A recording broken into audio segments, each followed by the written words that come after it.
Hello everyone, मैं सचिन गुप्ता स्वागत करता हूं आप सभी का इस चैनल TDR मतलब द डेटा रिसर्च पे।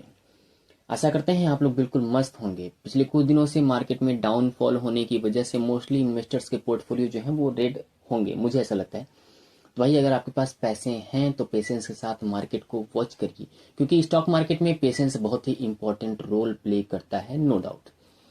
और मार्केट की गिरने की वजह जो है वो मुझे लगता है कि बजट ही है, क्योंकि बजट जब भी आता है तो मार्केट कुछ ना कुछ करेक्शन लेता है। अगर आप पिछले साल को देखेंगे तो सेंसेक्स और निफ्टी 15 जनवरी से 13 जनवरी के बीच लगभग 3 से 3.5% का डाउनफॉल देखने को मिला था, जबकि बैंक निफ्टी में अप्रॉक्स 7 से 7.5% का डाउनफॉल देखने को मिला था।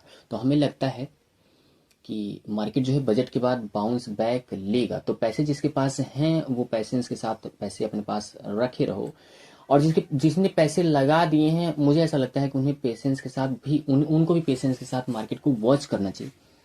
क्योंकि कुछ दिन बाद, क्योंकि जैसे ही बजट आएगा उसके बाद मार्केट जो है बाउंस बैक लेगा।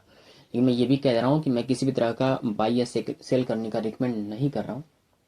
आप जाइए, खुद का रिसर्च करिए, खुद का एनालिसिस करिए, तब जाके पता करिए कि भाई किस सेक्टर में आपको होल्ड करना है, कहाँ पे सेल कर देना है, कहाँ पे बाई करना है।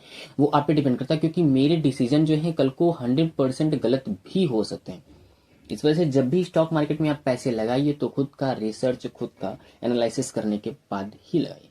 और ऐसे लोग जो बजट के बाद का सेक्टर ढूंढ रहे हैं कि मतलब ऐसे कौन से सेक्टर हैं जहाँ पे बजट के बाद मूवमेंट देखने को मिल सकता है, तो उनके लिए मैं कुछ सेक्टर लाया हूँ जहाँ पे आप जाके एक बार चेक कर सकते हैं और पता कर सकते हैं कौन कौन सा सेक्टर है, मतलब खुद का एनालिसिस करने के बाद कि कौन से सेक्टर हैं जो ऊपर जा सकते हैं। तो इनके लिए मैं 4 सेक्टर लाया हूँ। पहले सेक्टर मैंने लास्ट सेक्टर पे रखा है एनर्जी सेक्टर को। एनर्जी सेक्टर को मैंने लास्ट सेक्टर पे क्यों रखा है, उसके पीछे दो रीजन है। पहला रीजन है कि आपको याद होगा कि भारत जो है 2030 तक कार्बन एमिशन को कम करने का टारगेट बनाया है। अब कार्बन एमिशन को कम करना है तो इसके लिए या तो सोलर एनर्जी में इन्वेस्ट करना होगा या तो विंड एनर्जी में इन्वेस्ट करना होगा। और सोलर एनर्जी, विंड एनर्जी में इन्वेस्ट करेगी सरकार, ऐसा मुझे लगता है, या फिर ऐसा जो एनालिसिस करने के बाद पता चलता है। तो हो सकता है सोलर एनर्जी, विंड एनर्जी ऊपर की तरफ जाए। और दूसरा रीजन जो है वो है इलेक्ट्रिक व्हीकल्स को बढ़ावा देना। गवर्नमेंट चार्जिंग पॉइंट जो है उसको बढ़ा सकती है, बैटरी बनाने वाले स्टॉक में इन्वेस्ट कर सकती है। तो मतलब ये जो एनर्जी सेक्टर है उसमें कुछ मूवमेंट देखने को मिल सकता है। और अगर अब स्टॉक की बात करें तो इसमें है NTPC, टाटा मोटर्स, M&M जैसे स्टॉक पर आप जाके रिसर्च कर सकते हैं, जाके चेक कर सकते हैं कि हो सकता है ये स्टॉक जो है वो टाटा पावर भी एक ऐसा स्टॉक है जिसमें मूवमेंट देखने को मिल सकता है एनर्जी सेक्टर के।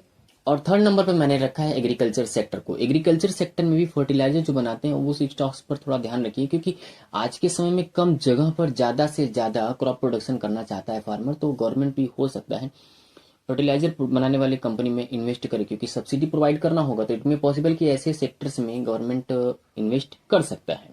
और दूसरा वजह है स्मार्ट फार्मिंग। आजकल स्मार्ट फार्मिंग जो है वो तेजी पकड़ रहा है, तो जो सीड्स टेक्नोलॉजी पर काम करते हैं उन स्टॉक्स में भी गवर्नमेंट इन्वेस्ट कर सकता है।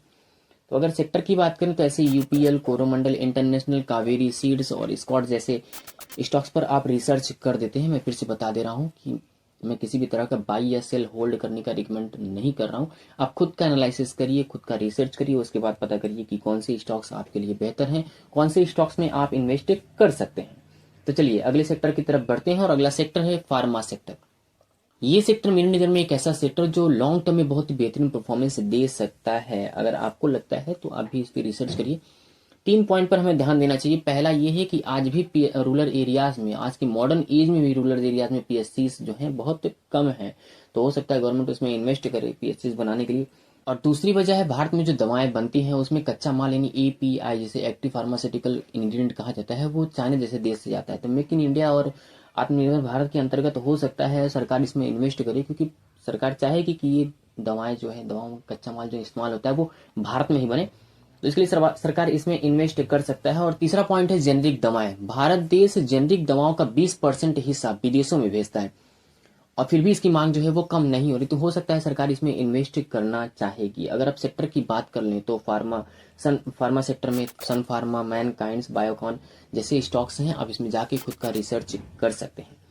और पहले नंबर पे हमने रखा है रेलवे सेक्टर को। पहले नंबर पे रखने के पीछे तमाम रीजन है, इसके लिए तमाम रीजन रिस्पॉन्सिबल है। जैसे रेलवे ट्रैक अपग्रेडेशन हो गया, नई ट्रेन बनाना है, हाई स्पीड रेलवे प्रोजेक्ट बनाना है, station redevelopment project, Vande Bharat express को बढ़ावा देना, पीपीपी यानी पब्लिक प्राइवेट पार्टनरशिप मॉडल जो है वो भी रिस्पॉन्सिबल है, 100% इलेक्ट्रिफिकेशन प्रोजेक्ट भी लाना है इनको। डीएफसी डेडिकेटेड फ्रेट कॉरिडोर्स में फ्रेट वाले जो सेक्टर हैं उस पर थोड़ा ध्यान रखिएगा। रेलवे स्टेशन को एयरपोर्ट जैसी सुविधाओं में बदलने के लिए सरकार काम कर रही है, जिसके तहत हमारा सिटी भी आया है। अमृत भारत योजना के अंतर्गत हमारा सिटी भी डेवलपमेंट, हमारा सिटी भी जो है, हमारी सिटी के स्टेशन जो है वो भी बदल रहे हैं। तो ये बहुत से मतलब ये कुछ रीजन है जिसकी वजह से हमने इस सेक्टर को पहले नंबर पे रखा है, पहले पोजीशन पे रखा। अगर स्टॉक की बात कर लें तो इस स्टॉक्स में आता है आरबीएनएल, आईआरसीटीसी, एल&टी, भेल जैसे स्टॉक्स शामिल है। आप इसमें जाएं, कुछ दिन रिसर्च करें, एनालिसिस करें, उसके बाद देखें। तो ये रहा कुछ बजट डे स्पेशल स्टॉक्स। जाइए खुद का सेक्टर सिलेक्ट करिए, एनालिसिस करिए, रिसर्च करिए, फिर जाके पता करिए कि कौन से ऐसे सेक्टर, कौन से ऐसे स्टॉक है जिसमें आपको इन्वेस्ट करना चाहिए। और कमेंट में ज़रूर बताइएगा कि आप कौन सा ऐसा सेक्टर है जिसमें आप इन्वेस्ट करना चाहेंगे। और मेरी सिटी जो है अमृत भारत योजना के अंतर्गत आई है, उसको रीडेवलपमेंट किया जा रहा है, अपग्रेड किया जा रहा है। तो क्या आपका भी सेक्टर, आपका भी सिटी ऐसा है जहां पर अमृत भारत योजना के अंतर्गत उस स्टेशन को रीडेवलपमेंट किया जा रहा है या एयरपोर्ट जैसी सुविधाएं उसमें दी जा रही हैं, उसको भी कमेंट करके जरूर बताइए। चलिए मिलते हैं अगली वीडियो में, तब तक के लिए बाय बाय।